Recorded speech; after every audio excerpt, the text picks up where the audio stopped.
when you now go on a diet, the first place that it leaves is the stomach. So there is really no specific diet for the stomach.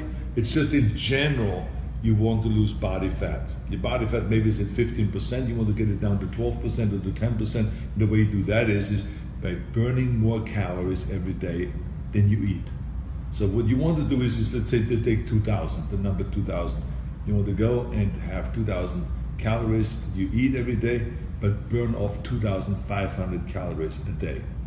And now you have a negative of 500, and every day you will start slowly going down with the body weight and down with the body fat. And the first place where we go is at the stomach. So you do your stomach exercises at the same time, your crunches. Remember, 200 crunches every day is a must. You shouldn't even start the day without doing 200 crunches when you get out of bed. And then you do some sit-ups and some leg raises, some twists and all those kind of things. Do some bicycling, obviously some cardiovascular work, but also work out with the weights. That is how you get the stomach down. And then of course, don't forget to do the vacuum.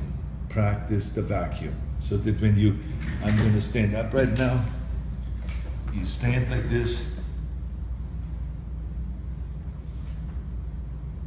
and you hold it like that, 15 seconds, 3 times 15 seconds, and now your brain starts remembering, oh, one of the functions I have is pulling the stomach in, not letting it hang out, but then pulling it in, controlling it. As much as you practice every day standing across against the wall. That reminds you always, and reminds the back that you got to keep your back straight rather than start slouching down like so many guys do when they get to be like 40, 45, all of a sudden they walk around like that, like beaten dogs. I hate that look.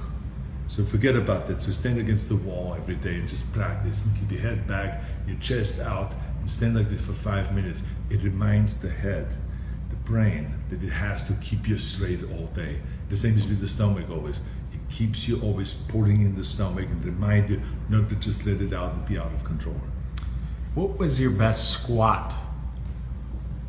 My best squat was around 575, but like I said, many times I went up to 550, but they very rarely went to 575, but it was my best. I would also say at the same time that squat was never my number one strength. I did not have the right leg length and the right proportions for really being a good squatter. So I was struggling much more. I was bending forward much more. I was having to put a block underneath my heels to keep straight, to keep the body straight. I remember that Franco Colombo, he had the perfect body for squats. So Ken Waller had a perfect body, Sergio Oliva, they all had like a really great body, perfect bone structure for squats. I never did it, but I did it. I did my 10 sets of squats, and I did a lot of front squats. I had the bar coming across here, and had my arms here holding the bar, keeping the elbows up high, and then just looking up and going down because they kept my position, my body pretty straight. So I did that a lot of times. But you know, squat is just a very important exercise. It's like deadlift and bench press and like rowing, bent over rowing, and dumbbell flies and barbell curls. These are all basic exercises that you need to do. So I was a fanatic about squats. And I used to train with people like Franco that were good squatters to inspire me.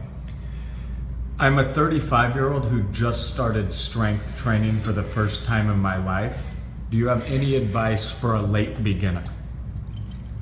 Well, the first advice I will give you is not to make the same mistake I made. I went to a weightlifting gym and I asked the guys to train me, and then they trained me for 2 hours, which was way too much. But I think this was their way of kind of like having fun with me. I was 15 years old, and those champions there in this weightlifting club just said, yeah, try to do this exercise, and you got to do this exercise, and you got to do this, and do 5 sets, and do 10 reps, and do 15 reps, and all this. And so then when I was finished, I remember I was driving home with the bicycle. I was riding for around a half an hour, 45 minutes, everything was dandy and fine. But then all of a sudden, I had no more feeling in my hands. Absolutely, the feelings went awry, and it was gone. And all of a sudden I landed in a ditch. and wiped out with the bicycle because I did not know how to hold on to the bar, and I didn't have any feelings anymore in my hands. And then all of a sudden my legs gave out. So I was like walking home, like totally wobbly, and it was disastrous. And the next day I was so sore everywhere. So that was the wrong way to start.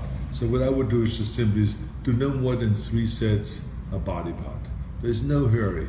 We've done it all these years without it, so now just slowly start to 3 sets of 10 reps for each exercise, 3 sets of curls, 3 sets of triceps extensions, 3 sets of shoulder press, 3 sets of squats, everything 3 sets, and then let it be. And then slowly work up there from there, and then as soon as you start detecting that there's certain areas that you develop really well because of genetics, and other areas that you won't develop well, that they're falling behind, then you know how to make the adjustment to your training, where you keep doing the 3 sets for the body parts that grow really well, but you now increase to 5 sets of body part or 6 sets to those body parts that don't grow so well and that are falling behind. And this is how you then make the adjustments, and that's why I always say, everyone cannot train the same training routine, because everyone has a different body and everyone has different needs. How long do you usually ride a bicycle? You know, there's really no usual. I would say no more than an hour. I would say the average is around an hour. And I work out with weights 45 minutes a day. So that's like an hour and 45 minutes. And sometimes I do some extra work, stretching exercises, or some ab exercises and stuff like that. And then there are occasions, like when I'm up in Sun Valley, where I ride maybe 2 hours or 2.5 hours. But I would say I'm not one of those fanatics that has to be on the bike all day long, like some people do. I'm happy with an hour workout to really, you know, kind of put some stress on it, on my heart and on the cardiovascular system, and also to put some pressure on my legs and to really go, go, go, and then casually ride again, and then go, go, go, and really pedal really hard. I think it's great, and it really is great for my head also. I really feel great after a great bike ride. Did you ever do any strongman training, like the stones or the farmer carries? Well, part of my bodybuilding training was powerlifting. So we did strongman stuff, but I did not do like the stone lifting. There was a stone lifting in Munich, but we didn't really train for it because that stone or that cement block, it was really, that weighed 580 pounds. It wasn't really available all year. So they would bring it out at Beer Fest, and then they would be available for 30 days. And so you can beat this 30 days, you can come there and you can be the day's champion, and they will register you and will write you down, and you get listed as one of the champions of the day. And then on the end of the month, all the 30 champions of this, each day, the champions, they come together on this one day and they compete against each other. So that's, and then that stone goes away again. So you can't really train with that all year long. But I mean, we would do, you know, lifting, heavy lifting, powerlifting and stuff like that. But I wouldn't say I did any of the traditional strongman stuff, like throwing tires and you know, throwing logs through the air and all that stuff. I never did any of that. What was your worst injury? I think the worst injury that I've ever had was my knee injury, which occurred in South Africa doing a combination of a squat when the weightlifting platform moved apart, and all of a sudden the legs started spreading, and I had 500 pounds on my shoulder, and the whole thing started collapsing, the weight falling over me and all this. And then the leg straightened out. I was shaking there on stage, and you know, my leg was shaking, and then pop. It popped back in. So I said to myself, you know, even though I was sweating and I was kind of almost passing out, I said to myself that, oh, you know, I can get up. And they helped me up, and I got up, and I said, you know, I can walk, even though very, you know, kind of slow with a limp, but I could walk. So therefore, I could do my posing routine. I just, you know, remember not to be that kind of, to be careful.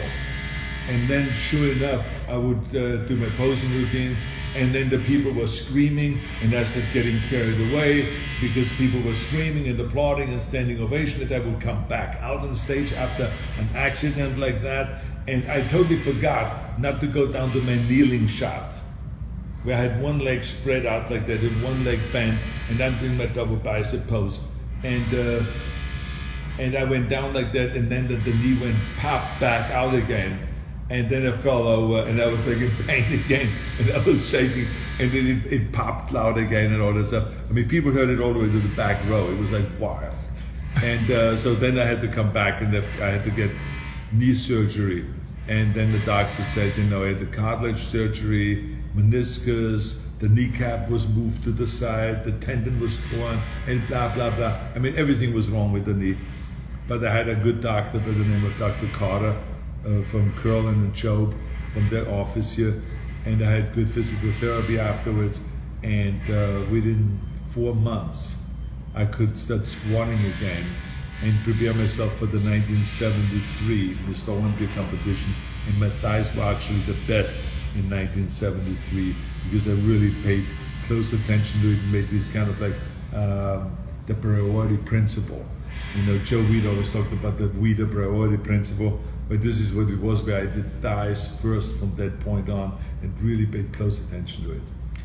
What's your favorite movie line from your movies? Well, whenever someone asks me, what is my favorite? What's my favorite book? What's my favorite exercise? What is my favorite line? What's my favorite movie? All of this, I never can answer it because there really is no such thing as the one favorite. I can give you a few. I mean, I think that the ones that are the most common, that are out there, that are the most popular ones, if it's the I'll Be Back, or Hasta La Vista Baby, or I'm gonna ram my fist in your stomach and break your goddamn spine, or you shouldn't drink and bake, or if it is Hasta La Vista, or stick around after I hit the guy with the knife in the chest, all of this, I think these are all cool lines. And I think the trick of it is just not just what you say, but how you say it. It's all about the attitude, because people really enjoy the attitude about the whole thing.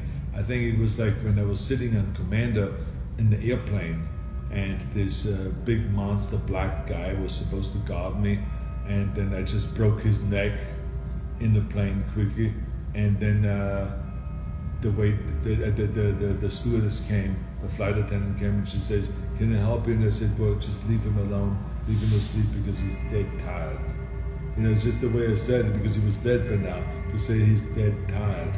You know, I think that she did not know what I was talking about, but the audience knew what I was talking about. So that's what made it actually funny, and the funny line. Arnold, which direction is the beach? The beach is right over there. And it's very important that you follow all the way over there. And then, of course, it's very important that when we drink, that we do it the right way.